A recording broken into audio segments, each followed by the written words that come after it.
What is up, fellow nerds, and welcome back to the Dapper Snapper Gaming channel, and welcome back to How Do I Want to Do This? This is our series where we take a look at all playable options available to players in Dungeons & Dragons 5th edition, then we rank them on a scale of 1 to 10 and either build them or fix them depending on how they rank. Now today we begin our third week of talking about the fighter, and we are looking at the Battle Master. This is one of the most popular fighter subclasses that is out there, and it offers some unique versatility options. Is it everything that everybody says that it is?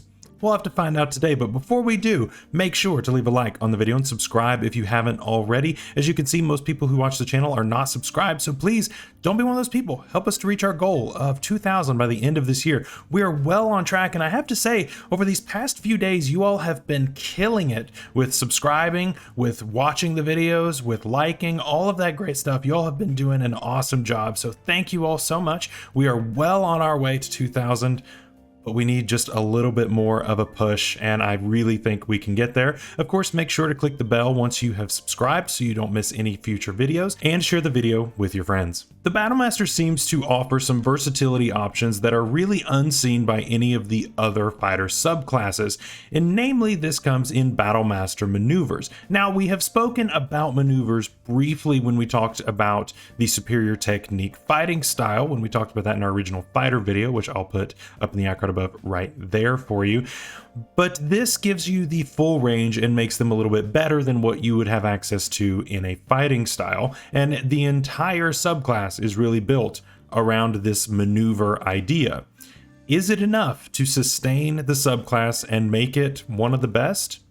Let's find out. Starting off at level 3, we get combat superiority, and this is what gives us all of our Battlemaster maneuvers. So the initial description is pretty simple, but there's a lot going on here. We get 3 maneuvers of our choice, and we get 2 more at 7th, 10th, and 15th level in Fighter, and we also can just replace them anytime we want, either at these levels, or we can also replace them at ASI levels as well as Tasha's Cauldron of Everything. We get superiority dice to fuel this. We have 4 D8s right now, and we will get a 5th and 6th one at 7th and 15th level respectively. If a maneuver were to force a saving throw, of course this is based on either your strength or your dexterity mod, depending on what you choose. Now, there are a lot of maneuvers to go over, and I promised that I would go through them today. I'm going to read through them very quickly, and then we are going to just talk about some of the best ones. I will be doing a video in the future that is actually ranking them out of 10, but that will not be this video because that will be a very long video just on its own. I'll be doing this with the Artificer infusions and several other types of things like this, but we're just going to go through them very quickly for today's video. Starting off at the top, we have Ambush, and Ambush allows us to add a superiority die to our stealth checks or initiative, which is pretty nice. Next up is Bait and Switch, and so as long as we are within 5 feet of a creature, on our turn we can spend a superiority die and switch places with that creature. Now, we do have to spend 5 feet of movement to do this, and the creature does also have to be willing and able. Basically, they are not incapacitated, but this movement does not provoke opportunity attacks, which is pretty interesting. The way that I see this working is you're right next to the squishy wizard or the squishy sorcerer, and they are within 5 feet of a melee character, and so you can swap places with them and you get up in the face of that person rather than your friend. And so when you roll the superiority die until the start of your next turn, you or the other creature gains a bonus to your AC equal to the number rolled. Next up is Brace. When a creature you can see moves into the reach that you have with a melee weapon you're wielding, you can use your reaction to make one attack. And if it hits, then you can roll the superiority die and add it to the damage rolled. Next is Commander Strike. When you take the attack action on your turn, you can forego one of your attacks and use your bonus action to tell someone else to hit. Whenever you do so, choose a friendly creature that can see or hear you, and you can expend 1 superiority die. The creature can immediately use its reaction to make 1 weapon attack and add the superiority die to its attack damage roll. Next is Commanding Presence. When you make an intimidation, performance, or persuasion check, you can add a superiority die to that check. Next is disarming attack. When you hit a creature with a weapon attack, you can expend 1 superiority die to disarm that target as long as it fails a strength saving throw. So it will drop whatever it's holding as long as it fails that save. Next is distracting strike. And so whenever you hit a creature with an attack, you can choose to add the superiority die to that damage. And then the next time that that creature is hit, as long as it's before the start of your next turn, the creature attacking it has advantage. Evasive footwork, so when you move, you can expend 1 superiority die, and you can add the number rolled to your AC until you stop moving. Feinting attack, you can expend 1 superiority die and use a bonus action on your turn to feint, choosing 1 creature within 5 feet of you as your target. You have advantage on your next attack roll against the target this turn, and if that attack hits, add the superiority die to the attack's damage roll. Next is goading attack. You can expend a superiority die to attempt to goad the target into attacking you. You add the superiority die to the attack's damage roll, and the target must make a wisdom save. If it fails, it has disadvantage on attacks against targets that are other than you until the end of your next turn. Grappling strike. Immediately after you hit a creature with a melee attack on your turn, you can expend 1 superiority die and try to grapple the target as a bonus action. And of course, you can add the superiority die to your athletics check used to make that grapple. Lunging attack. When you make a melee attack on your turn, you can expend 1 superiority die to increase your reach by 5 feet for that turn. And of course, you can add the superiority die to the damage roll. Maneuvering attack, you can expend 1 die to maneuver one of your comrades into a more advantageous position. You add the superiority die to the attack's damage roll and choose a friendly creature that can see or hear you. There is no range on this. The creature can then use its reaction to move up to half its speed without provoking opportunity attacks from the target of your attack. Very important wording right there. Menacing attack, so you add the superiority die to an attack's damage roll, and they must make a wisdom save, and if they fail, then they are frightened of you until the end of your next turn. Parry, when another creature damages you with a melee attack, you can use your reaction to expend 1 superiority die to reduce the damage by the superiority die roll plus your dex mod. Precision attack, you can add a superiority die to the attack roll. Pushing attack, when a creature is hit with a weapon attack, you can expend 1 superiority die to drive the target back. You add the superiority die to the attack's damage roll, and if the target is large or smaller, it must make a strength save, and if it fails, it is pushed 15 feet away from you. Quick toss, as a bonus action, you can expend 1 superiority die and make a ranged attack with a weapon that has the thrown property. You can draw the weapon as part of making this attack, and if you hit, add the die to the weapon's damage roll. Rally, on your turn, you can use a bonus action to expend a superiority die, and you choose 1 creature that can see or hear you. Again, no range here. That creature then gains temporary hit points equal to the die roll plus your charisma modifier. Riposte, when a creature tries to hit you with a melee attack but misses, you can expend a superiority die to make a counter attack at them and add the superiority die to the damage roll. Sweeping attack, when you hit a creature with a melee attack, you can expend a superiority die and damage another creature with the same attack, as long as it is within 5 feet of the same target and within your reach, and you can add your superiority die to that second creature. Tactical assessment, when you make an investigation, history, or insight check, you can add a superiority die to that. And finally, trip attack. When you hit a creature with a weapon attack, you can expend 1 superiority die to attempt to knock it down. If it's large or smaller, it makes a strength save, and if it fails, then it falls prone. Okay, so that was a lot, right? But you're going to get a lot of these, right? You're going to get access to 3 right away, 5 at 7, 7 at 10, and 9 at 15, which is pretty good, right? That's a good chunk of these. And honestly, I don't think you're going to ever end up in a situation where you're like, man, I really wish I could have gotten these others once you have 9 of these, right? I don't think you're ever going to be in that situation because there really aren't terribly many that are going to be super influential in every situation. You're going to find a lot that are good, but I mean, once you get past a certain number, you're probably going to be fine, right? So let's go through a few of these that are pretty good. Number 1 is ambush. Starting off at the top, very strong. We can add a superiority die to initiative or stealth checks. I mean, the thing is, fighters don't have to be wearing heavy armor or even medium armor. If you're a dexterous type of fighter, if you're a ranged fighter or just using dexterity to make attacks in general, then you can really benefit from this. As long as you're wearing something like light armor where you don't have disadvantage, you can be very stealthy, or you can just go first, which is very nice. I think that's really, really good. Bait and switch is very situational. And I don't think I would take that on everything. I don't really think brace is that great. Commander strike is okay. Commanding presence is situational. Certain characters are of course going to love this, but not so much for me all the time. Disarming attack of course is great, especially if you're chasing down something that is in somebody's hand, they're running away from it, you can knock it out of their hand or just knock somebody's weapon out of their hand as well. So that can be really nice as well.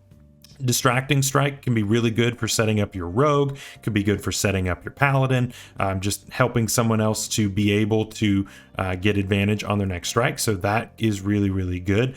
Fainting attack isn't too bad. Goading attack is really nice because it's basically a soft-ish taunt. There are other games out there that allow this kind of a taunt system where enemies have to attack you. That doesn't really exist in D&D 5e, but this is kind of the closest thing to where it has disadvantage on everything other than you, so it's incentivized to attack you. This is when you are the big bulky person who is soaking up all the hits. This is doing that, and that way you can take some of the heat off of your squishier friends. Grappling strike is situational to grapplers, and even then, I don't know that I would go this deep just for a grappling type of thing. Grappling builds just aren't that great for the most part unless you're building a very niche type of thing, in which case you may love this. Next is lunging attack. Lunging attack is nice if you've got a short range, so this definitely could be used quite a bit. Maneuvering attack is nice. It gives you some extra damage and it allows somebody to get out of tough situations. So that's also pretty good. Menacing attack is really nice, being able to cause a frightened ability. Parry is okay. It's all right, I guess. You can reduce damage. I would rather raise my AC than I would to reduce damage because then I take 0 damage rather than a reduced amount. Precision attack is fantastic because if you miss, then you're dealing 0 damage. Precision attack can help with that. Pushing attack is great. Again, we've talked about how great forced movement is in D&D, and as long as they're large or smaller, they make a strength save, and then they get pushed, which is nice. Quick toss, again, is very situational. If you're doing a thrown type of build, then this is probably a must bring.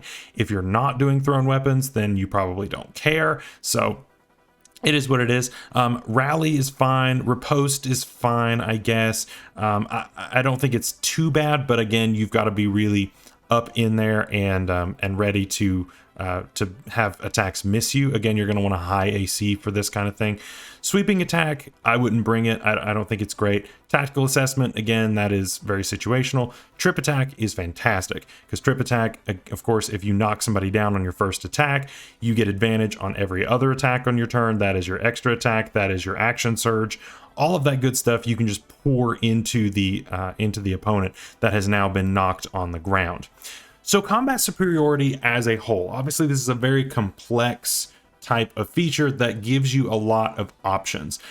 Options are always a good thing. Being able to do whatever you want and make the character yours is fantastic. And we've talked about how fighters really don't get spells outside of some very niche type of situations.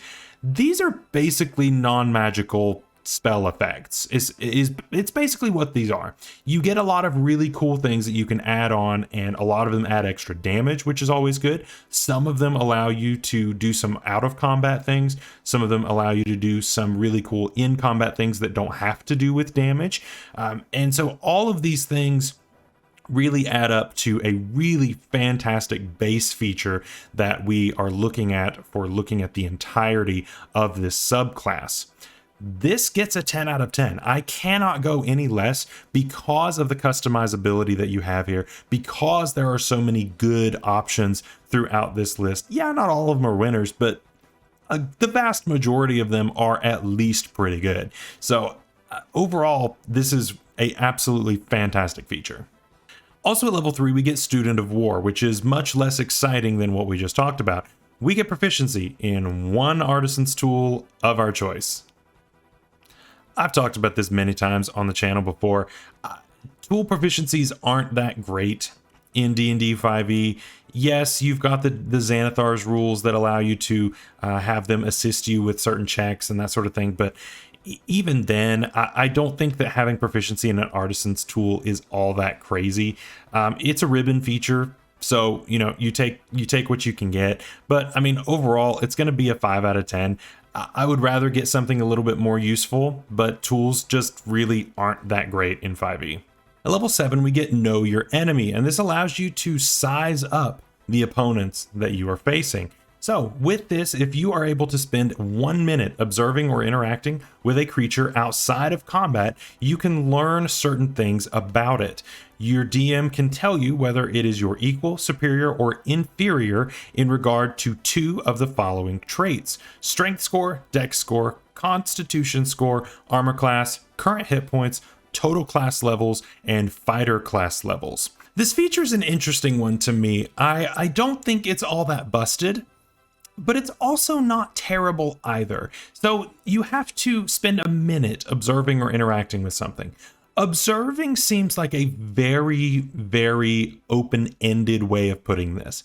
This means that you are, hiding behind a building and you're looking at some of the guards as they are on patrol. As long as you're there for a minute, then you can ask 2 of these questions. So that's pretty cool. Now, it does not say that if you spend additional minutes, you cannot do this more than one time.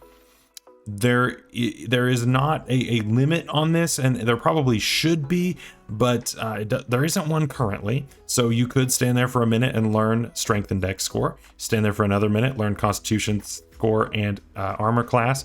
Stand there another minute. I mean, if they're just kind of doing their thing and don't notice you, then you could do this for all of them eventually, right? Now, if you're talking with somebody in conversation, hopefully you're having a conversation that's longer than this amount of time. And so again, you could do this over and over. I assume that the intention is that you only get 2 of them, but that's technically not how this is worded. In the way that I read it, I don't think that's how it's worded. So the thing is, this is not going to apply to anything that you just kind of run up on, or if you have a very short conversation with something before fighting. You're not going to have the chance to actually gain any of this information, in which case this is a dead level.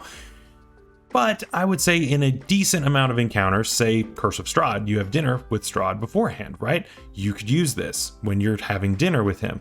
Say you are meeting with the king that you know is evil. You can do that then.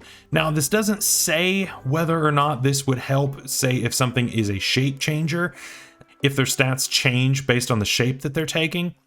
I assume you would only learn in this form, so that may be a way for your DM to get around this feature a little bit. But overall, I don't think it's that terrible. I also think that it's a little situational, though, in the same vein.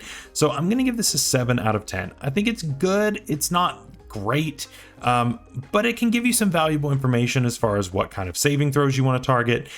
If you want to target saving throws versus an AC, how many hit points it has, that can all be pretty helpful information to give to your party before you go into a combat. At level 10, very simple feature, we get improved combat superiority. Our superiority dice now go up to a D10 rather than a D8, and at level 18, they turn into D12s. 10 out of 10, right? Obviously, we are taking one of the best features of any fighter and making it even better. And level 10 is a decent time to get this kind of a buff. Obviously, I would have liked this earlier, but it makes sense to get this here at level 10. This is going to, of course, double with crits. This, of course, is helping us to fuel our ability to hit if we took precision. It, of course, is dealing extra damage if we do it on a bunch of our different type of maneuvers. It could add to our AC. It can do a bunch of different things that are really, really handy to have. I really can't go any less than a 10 on this. Finally, at level 15, we get Relentless, and Relentless allows us to get one superiority die back if we do not have one when we roll initiative. There are a lot of subclasses that get something similar to this, but with how much use you get out of superiority dice, this is super nice, right? We have just also maxed out the number of maneuvers that we have access to, and so we have all 9 right now. So we have 1 die back, but we have 9 choices of things, which is awesome. And you just choose these on the fly. It's not like you have to necessarily call these out before you do anything. You can just do these over and over and over, and then when you run out, you get 1 back on initiative. That's fantastic. This is going to be a 9 out of 10. Obviously, I would have liked more of them, but I can see why we only get 1. It's still a really, really nice feature. So what do we think of the Battlemaster Fighter? I think you all can already tell where this is going to go, but this is an absolutely insanely good subclass. The ability to change up what you want to do with these maneuvers on the fly is fantastic. The number of features that you get with these, they're basically spells, and like I said, one of the biggest drawbacks of fighters is that they don't have magic innately. This essentially gives you ways to add magic to all of your either shots or weapon attacks. And this is kind of something I talked about when we did the Arcane Archer. I'll put that up in the acrobat above right there. We talked about how basically the Arcane Archer is inferior to the Battlemaster because you can do this a lot more times and do similar, if not better effects based on the maneuvers that you take. That is kind of what makes this really distinct, and I think that this is just absolutely fantastic. Overall, this is going to be a 10 out of 10. Yes, we had a couple of features that were a little bit less, but combat superiority is so good that I can't go any less on this subclass. And then of course it gets improved at level 10 and we get 1 back at level 15. This feature is just so insanely good that I cannot go any lower on the subclass as a whole. So that is all for our ranking video for today. Of course, we're going to be building one later this week, and I hope you guys are looking forward to this. I had a request in the comments below this past week asking if I was going to do a thrown weapon build. And I was like, you know, if I'm going to do one, it needs to be the Battlemaster. And so we're going to do a thrown weapon build this week, and I hope you guys are looking forward to that. It's going to be a ton of fun, and I'll just tell you, it's going to deal a ton of damage, and I'm looking forward to showing that to you. Until then, stay safe out there, stay healthy, make sure you're subscribed. We'll see you later. Bye-bye.